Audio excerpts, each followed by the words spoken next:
I'm Renata Duma, interview coach. In last week's episode, I shared a few top secret tips to make sure your resume is top drawer and gets noticed by a reviewer or interviewer. Now that you're totally savvy as to what you should be putting in your resume, here are a few pointers on what not to do. Ignoring these could sabotage your chances of getting through the gate and into an interview. So, listen up. What you leave out of your resume can be just as important as what you include. Here's why. We already talked about not disclosing your age, marital status, or anything about your children.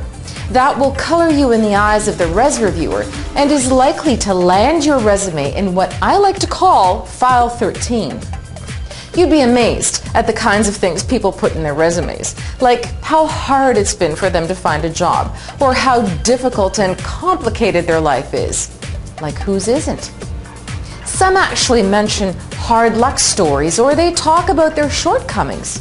Worse still, they talk about how their former boss used to constantly pick on them by piling insurmountable projects on their desk while co-workers were urged to leave early on Friday afternoons.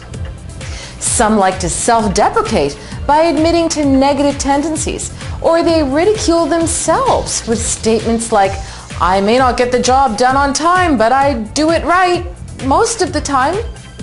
Some include too much information by disclosing their height, weight, or a photo, which is okay only if that information is specifically requested by the employer. Or they send a photo admitting that it was taken 14 years ago in better times.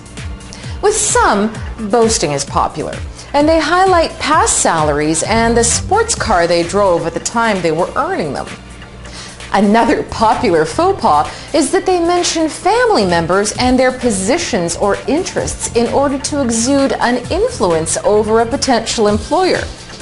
All of these are certainly not going to get you an interview, much less the job you're after.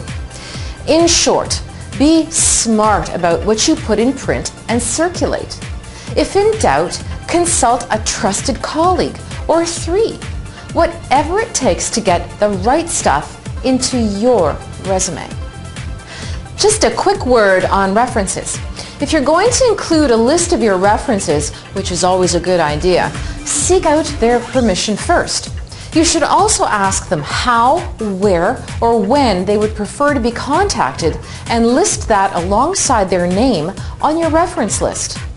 Also, keep your references posted on the companies you have submitted your resume to.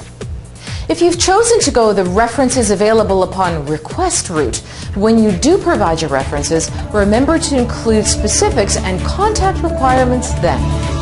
What to do now?